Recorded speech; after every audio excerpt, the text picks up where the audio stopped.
one, Frankie Boyle!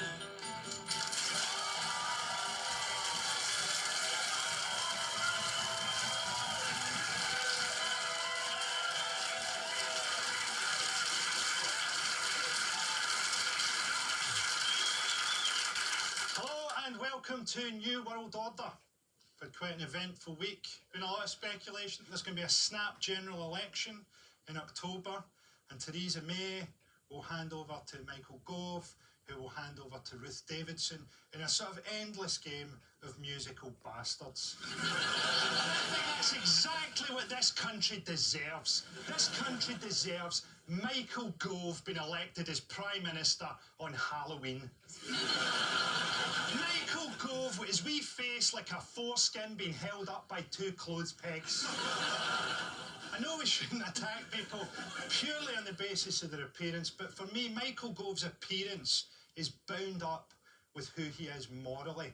Basically, I think that there's an enormous fourth dimensional tequila worm that devours time, and Michael Gove is just the part of it that protrudes into our dimension. If you licked the slime off Michael Gove's face, you could see through time and change gender at will. Donald Trump announced a steel war. It's a lot less cool than it sounds. Basically about trade. It's like robot wars, isn't it? Think, Terminator. It's actually an old guy that's had a breakdown and sellotaped a butter knife to his Dyson.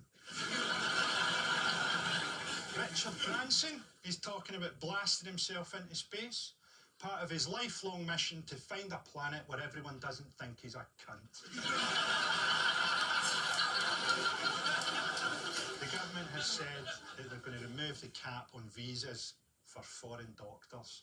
Now, some people don't like foreign doctors, but I've got a simple and humane solution to that problem. We simply let those people die. Theresa May says that her priority is to crack down on prostate cancer, because she knows that's a key demographic for her. Old people who are so old, they've sort of lost their mind, they're almost dead. She wants to keep as many of them alive as possible to vote her over the finish line. If she's really serious about prostate cancer, get Customs and Excise involved. They're already sticking their fingers up people's arses. They've got X-ray machines. Excuse me, sir. Excuse me. Think you've left your phone in your pocket? And you've got cancer of the arsehole. We're not laughing at cancer, right? Obviously, if you're my age, please go and get yourself checked out, because cancer doesn't discriminate, making it morally superior to Katie Hopkins.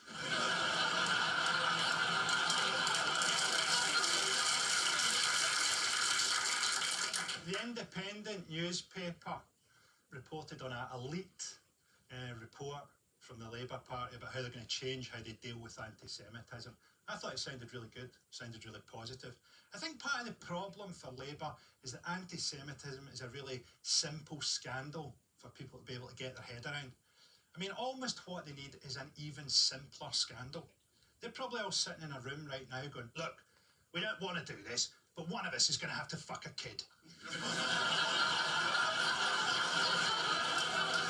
Miliband, put your hand down. You're too Jewish, it'll just muddy the waters.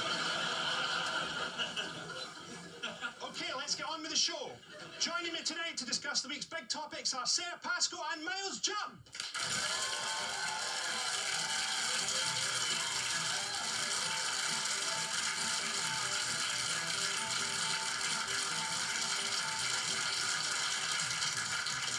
Hello. Hello. Welcome aboard, Miles. Thank you for having me. That was all very uplifting, uplifting stuff. I tried to give them hope. What have you been up to? Well, I know we're very excited because Love Island started again.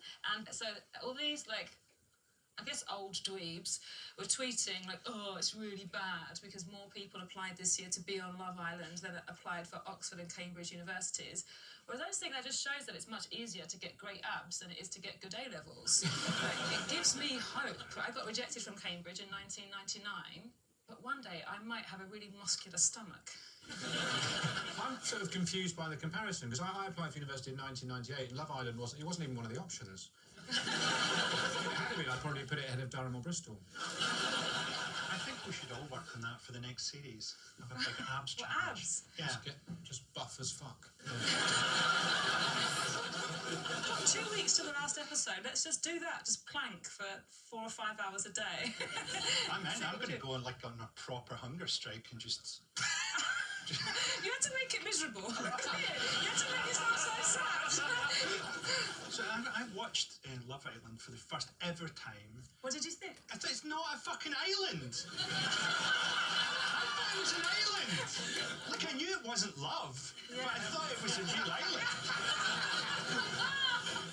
I watched it in like, I can't really work out what's happening, but basically somehow they get to choose a mate and go on what they called a date, but they actually just put a table out on the patio. Yes, And yes. they were like, oh, I can't believe this is such a great first date and stuff. And then the first thing he says, there's a silence, and he goes, let's hit the wine. And you're like, that can't be how you start anything. You've never good. dated a man. I think that's a very horrible assumption on your part.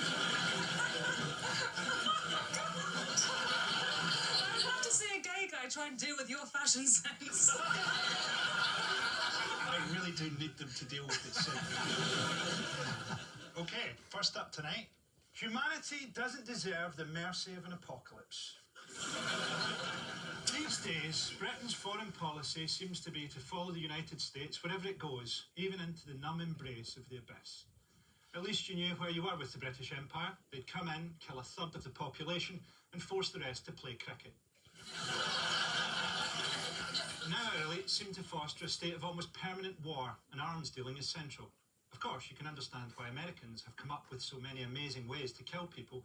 They have to spend most of their time talking to other Americans. The US and Britain consistently use force without really thinking about the consequences. Basically, the whole of the West is pretty much psychopathic, and we deserve to be bulldozed into a mass grave like unwanted greyhounds.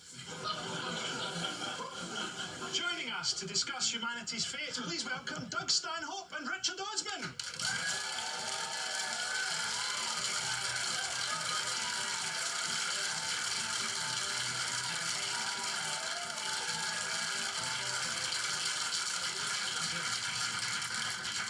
Very much the dream team for me, Osman and Stanhope. Oh, yeah. Fucked up Jeeves and Worcester. Just so you know, pleasure to see you have your own show. I've done 3 comedians shows. I did a Dennis Miller show kind of like this. I did it on a Friday, got canceled on Monday. Did Louis C.K.'s show, but the good news is 2 weeks ago, I did the finale of the reboot of Roseanne. So I'm just saying, good luck with your show. Are you worried about humanity's plunge into the abyss? You think we're heading for the apocalypse anytime soon? I'm not. No? No, me either. So let's move on to the next one. I think what you're saying about the papers and war is people buy more of those papers when they say the world is a terrible place and terrible things are happening and scary things are about to happen to you. People consume that, so that's why they produce those things. The whole of human history has been us thinking the apocalypse is just about to happen, as if we're special. And that's all you're doing here, really. You should be so lucky to get the apocalypse during your lifetime. I think you're worried about an apocalypse because if the sort of scriptures are true, when the apocalypse comes, Jesus will return, and your fear is that the two of you will actually get on really well. You're worried about the consequences of that to your image. Well, when you and your new pal, two of you, beards, quite booky. He's got great abs. Yeah, oh, yeah, Jesus, yeah. famously good Mediterranean abs. diet, yeah. You worried about the world ending, Doug? No, I have a short life expectancy, and I have no children or family, and I treat the planet like a rental car.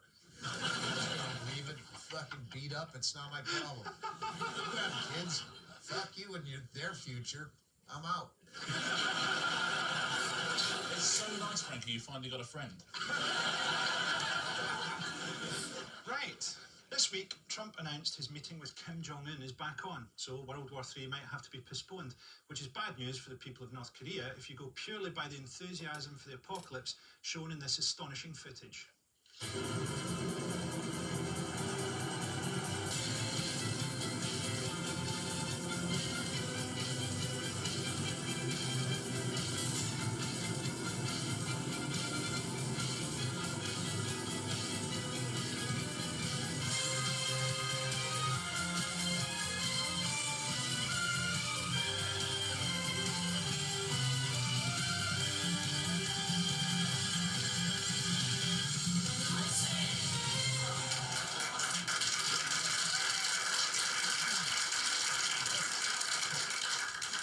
live on Earth, right? That's one Earth now. It's just stolen from lots of sort of other cultures. I think it's a bit like sort of Europe, the Final Countdown video. It's kind of reminiscent of New Labour dancing to Things Can Only Get Better. I think the summit would be good, though, wouldn't it? Because, like, you know, I think a lot of dictators want to meet Trump so they can go to their people. Like, this is where democracy takes you. You know, in a way, they'll probably get on. Like if they'd actually let Gaza go up to Raoul Moat. You sort of know it would have sorted itself out, probably. Anyway, the global arms trade is worth upwards of $100 billion a year, and one of the biggest buyers of arms from both the UK and the US is Saudi Arabia. Here's an awkward clip of Trump showing off about some of the weapons he's sold to Saudi's Crown Prince Mohammed bin Salman. Some of the things that have been approved and are currently under construction and will be delivered to Saudi Arabia very soon, and that's for their protection. But if you look in terms of dollars, $3 billion, $533 million, $525 million, that's peanuts for you. Should have increased it. $6 billion, that's for frigates. Bin Salman is very much a kind of moderniser. He gets pushed in Britain as a kind of moderniser, but he's a moderniser by Saudi standards. Basically, women are now allowed to drive themselves to their own crucifixion. What do you think about this, Rich? You know, they're talking about post-Brexit, the arms trade is going to be a big part of Britain's economy. Yeah, listen, we have two parts of our brain, aren't we? We can laugh about anything we want to, but we do sell arms to some awful people. We have done for a very, very long time. It's a large part of our economy. It'll be a bigger part of our Brexit economy as well. So it's, listen, it's all well and good, but we are doing it, and they are killing people with them. No one seems to want to do anything about it, but it happens to be the case. The only person actually does want to do something about it is Corbyn, God bless him. And I would disagree with him on lots of things, but at least he's one person who says, probably we shouldn't be selling arms to these sort of regimes. But it's also the worry about the kind of normalisation of it. That's two really powerful men sort of laughing about weaponry and how much is being spent on it, and they're not even looking at the kind of the details of it. I mean, why would you buy weaponry off a man who, you know, he's got to use a sort of primary school teaching display, you know, like the sort of graphic for My First Holocaust. Everything about it's frightening. He's got pictures on a menu because he knows he's not selling them to anyone who speaks English, so they can just point with them what they want. But the pictures are for him, surely, aren't they? Whoever his oaths are. They're kind of going, there's no point telling him, there's no point writing it down, just give him a massive board with loads of pictures, so he can just go, frigates. Yeah. That was a word he learned that day. Right. The battles of the future will be fought by drones in the air and robots on the ground. One of the world's leading robotics companies, Boston Dynamics, has been testing the determination and resilience of their latest creation, as seen in this terrifying promo.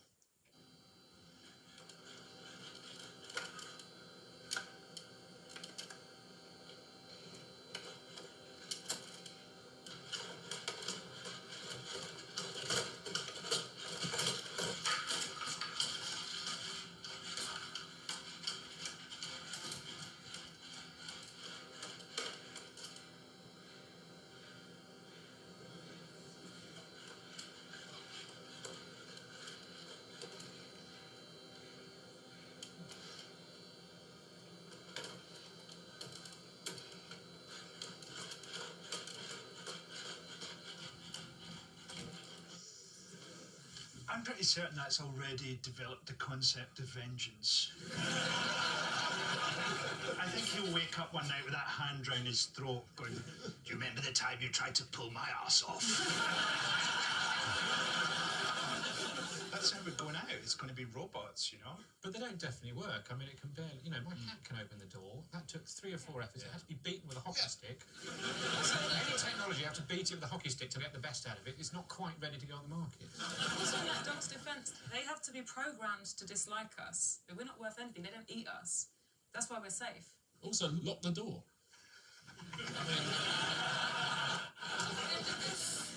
So why does Trump act the way he does? Here's an enlightening interview with political theorist Noam Chomsky as he examines Trump's motivations and the terrifying effects they may be having. Trump's role is to ensure that the media and that public attention are always concentrated on him. So every time you turn on a television set, it's Trump. Open the front page of the newspaper, Trump. And in order to maintain, he's a con man, basically, a showman. And in order to maintain public attention, you have to do something crazy. So every day there's one insane thing after another. And while this show is going on in public, in the background, the wrecking crew is working. What they're doing is systematically dismantling every aspect of government that works for the benefit of the population. See, that's the scariest clip so far, because that's describing exactly what is happening in front of our eyes right now. But this is the irony of talking about, oh, look, Trump wants all of our attention, when every week we talk about Trump. We are still part of that thing. But what is Chomsky trying to distract us from?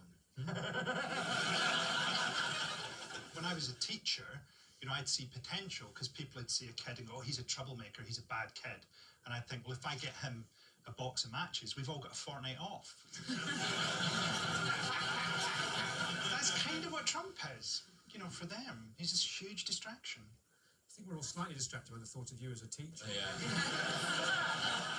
Honestly, you know, being from the States, and this is not even a joke, that's the only way that he might pass some kind of ban on assault weapons, because the only time he's not monopolizing CNN is when dozens of people have just been murdered. And that's the only thing that usurps him from the headlines is dead kids in a school. So he might pass an assault rifle ban just so he stays always on the news. He's that much of a cunt.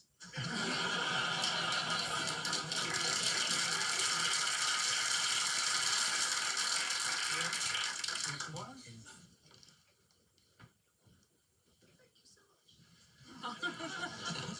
I'm not the monster the tabloids make me out to be. Next up, everyone older than me can fuck off. Old people have too much power and are too right-wing. This is breaking down the traditional generational relationship where we put up with their bullshit in exchange for knowing that one day we'll get to kick them out of their property. Television and the press are filled with attempts to get inside the minds of middle-aged racists. Even on BBC Two, the average viewer is 59. For most viewers, our show is just something they wake up in the middle of. I'm not an ageist, certainly not sexually. Cover my cock in scratch card foil and throw me into the bingo, that's what I say.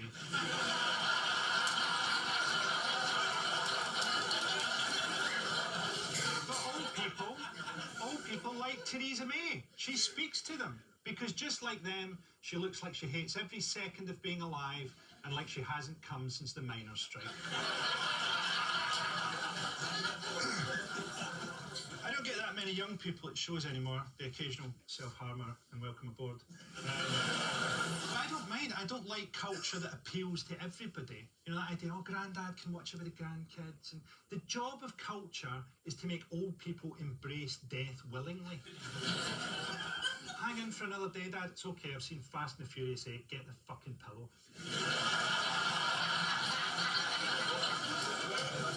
Do you feel there's a generation gap, Sarah? Do you feel? Well, as the youngest person here, I think everyone older than me can fuck off. I think everyone younger than me can fuck off, and for everyone older than me, 5:15 every weekday.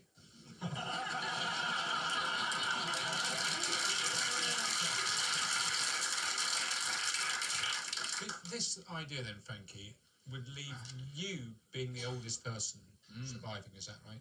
By fuck off, I presume you don't mean just sort of wander off somewhere, you mean... I'd like him to be fired into the sun. Okay, yeah. Or something that with the same end result that is just more economical, the rest of us don't have to burden the cost of, possibly. But, Hole? A big hole? big hole, nice big hole, that they've dug themselves, right, as part of the lesson. But I'm making a humorous motion about the generation gap. You're planning a mass murder. But the point is that you're going to be the oldest person left on the planet. yeah, well, You'll be you the senior voice of the Yeah. entire planet. you'd be the sort of mystical, wise figure. I don't like your wisdom. Everyone will be looking like... Yeah, no kidding. every single thing that ever went wrong would be Frankie. Oh, you're right. What This is should a we do? terrible idea. You'd be the supreme leader. Yeah. So, as people get older, they tend to find their voice becoming more right-wing and unbearable. Here's one audience member on Question Time passionately sharing his forthright opinion. I am born in Inverness. I am a passionate Highlander, and I love Scotland, and I will take a stand to keep the United Kingdom together. I will give my life for my country, as my grandfather did in the First World War, and his brother Charlie. Highland Regiment, British Army. I am British forever. We will never change. We will keep our union together in the name of Jesus. I loved his coat. It looked like he'd bitten the arms off his straitjacket. Imagine his wife watching that at home, thinking he's going to be home in an hour and he's going to ask me how that was. I don't think he's a bad person. I think he really believes in something and then feels like the world has changed its rules without him. Well, I don't think he's a bad person, but at the same time, it's called Question Time. That was a statement.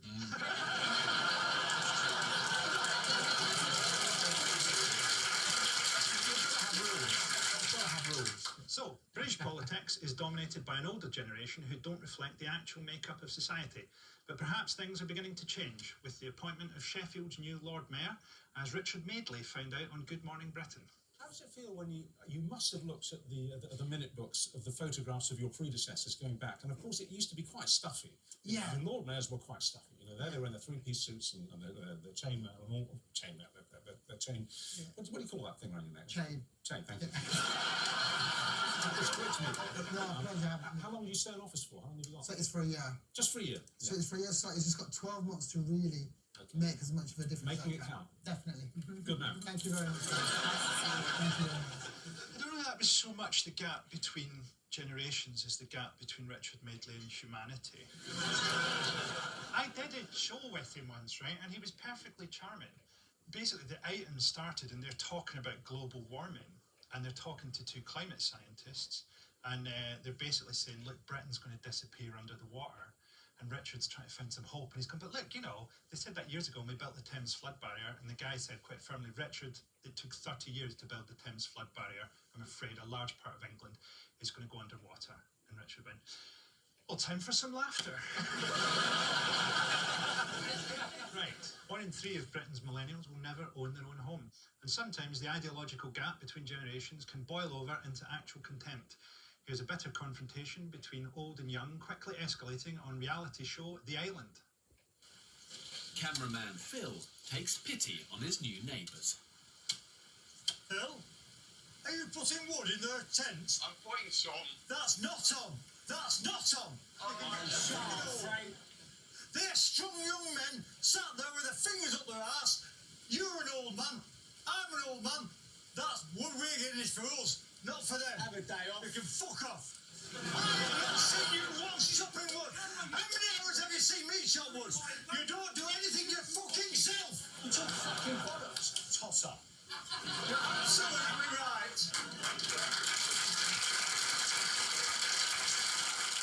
Frankie suspects it is actually an island this time. It's more of an island than Love Island. Yeah. I think being stuck on an island with an old man shouting about wood is almost exactly what Brexit is. Have you ever done any reality shows, Rich? Never have, never would. Would you do Strictly? No, they always ask. Do they? Yeah. You don't do it? No, I always say to them I don't have time to do all the training and have the affair. Would you do it if they ask you? But if you say yes, they will ask you, just so you know. No, it doesn't work like that, Richard. Oh, no, they will. I bet they would. I write them letters. Would you do it if they asked you? You're making me be uncool, but it would be like my dream. Okay. So I am uncool. Okay, Yeah. fantastic. What do you mean? Why did you say that for? I'm just surprised by it. I'm surprised. It just doesn't seem very you. I'm not disgusted. Does it seem... I don't look at you and think, she must dance, or whatever I do.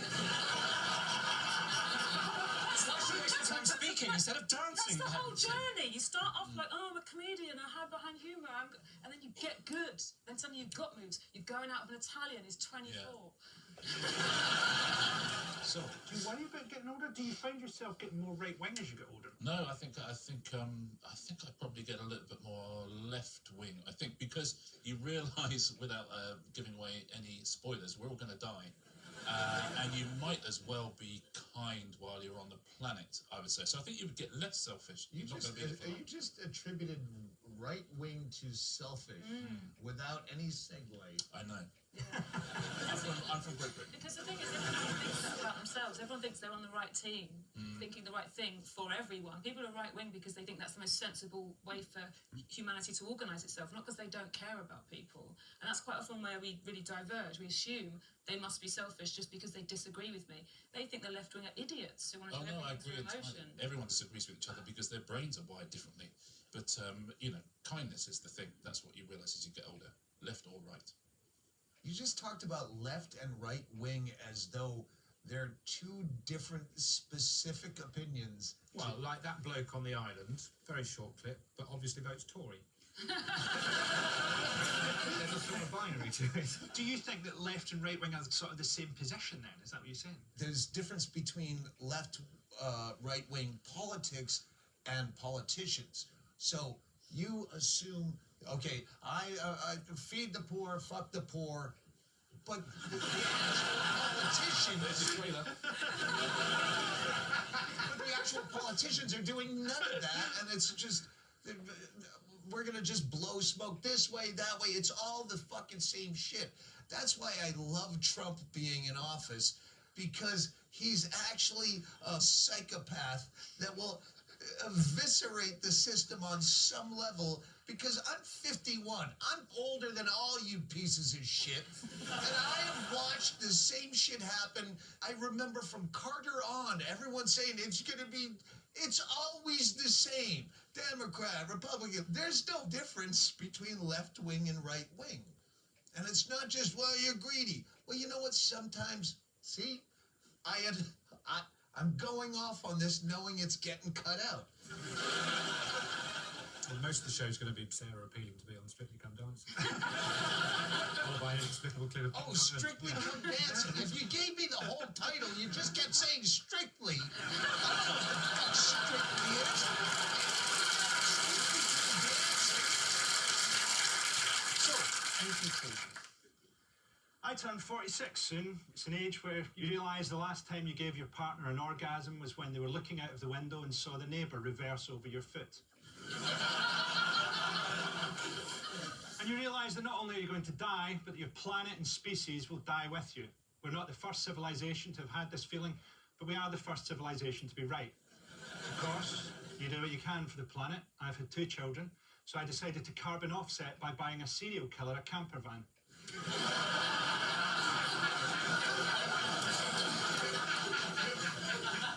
Experts believe that in just 60 years, parts of Hull and Swansea could be underwater. But it isn't all good news. Hotter summers could bring law and order chaos to our streets, as the huge increase in tans leave the police bewildered about who to harass.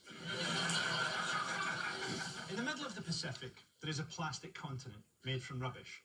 We think of it as an empty continent, made from our old plastic straws and wet wipes. But it is not empty. The plastic continent is peopled by pirates. Where did they come from? These pirates are the children who survived being thrown off sex yachts. The child pirates are a jolly bunch, except for the occasional moment of introspection when they find milk cartons with their own faces on them. As economic inequality on land increases, the numbers of the plastic continent swell. Very soon now, an abstract generational war will become real as our drowning cities are pillaged by the garbage ships of the pirate children, as the lives we fed into the machine to make it work arrive with their plastic cutlasses, their suppressed rage, and their 3D printed nuclear warheads to recycle us into something more worthwhile.